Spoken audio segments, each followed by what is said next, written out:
பிரதீப்பை பொறுத்த வரைக்கும் வந்து I respect him first. Okay, ஏன்னா இட் இஸ் நாட் ஈஸி. வந்து கோமாளி மாதிரி ஒரு ஹிட்டு கொடுத்துட்டு அவ்வளோ பேருமே வந்து ஒர்க் பண்ணணுன்னு ட்ரை பண்ணிட்டு இருந்தோம். ஸோ அப்போ வந்து தான் அப்பா வந்து பிரதீப்போட ஒர்க் பண்ணணும்னு சொல்லி தான் பிரதீப்பை வந்து வர சொன்னார். He came, he narrated Love Today. I have never seen him, my dad, laugh so much or enjoy the entire narration. And அப்போ அவர் சொன்னார், இது மாதிரி ஒரே ஒரு கண்டிஷன் தான் சார், நான் தான் இதில் ஹீரோவாக இருக்கணும் அப்படின்னாரு. அப்பா வந்து ஷுவர்ப்பா, நீ நல்லா தான், ஏன்னா நரேட் பண்ணும்போதே அவர் நிறைய நடிச்சு காமிச்சார். You're acting very well.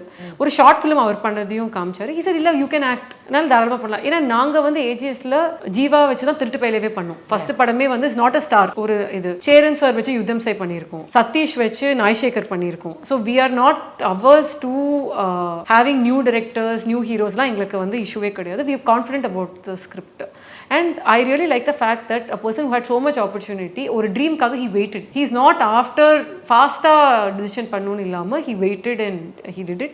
அப்பவே நாங்க சொன்ன ஒரு படம் ப்ரொடக்ஷன், ஒரு படம், ஒரு ஹீரோ, ஒரு டைரக்ஷனா நீங்க எங்களுக்கு பண்ணணும் அப்படின்றது தான் நாங்க அக்ரி பண்ணோம். அப்பவே அப்பா சொன்னாரு, இப்படி சொல்றீங்க, ஆனா நான் இப்பவே சொல்றேன், லவ் டுடேக்கு அப்புறமா அடுத்த படமும் when you direct you are going to be the hero அப்படின்னு அவர் சொன்னார். He was able to judge at that point of time itself.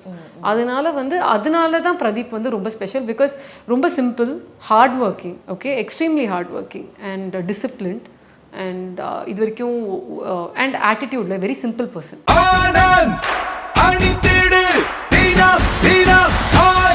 Anand ஒரு சுகமான உள்ளாடை.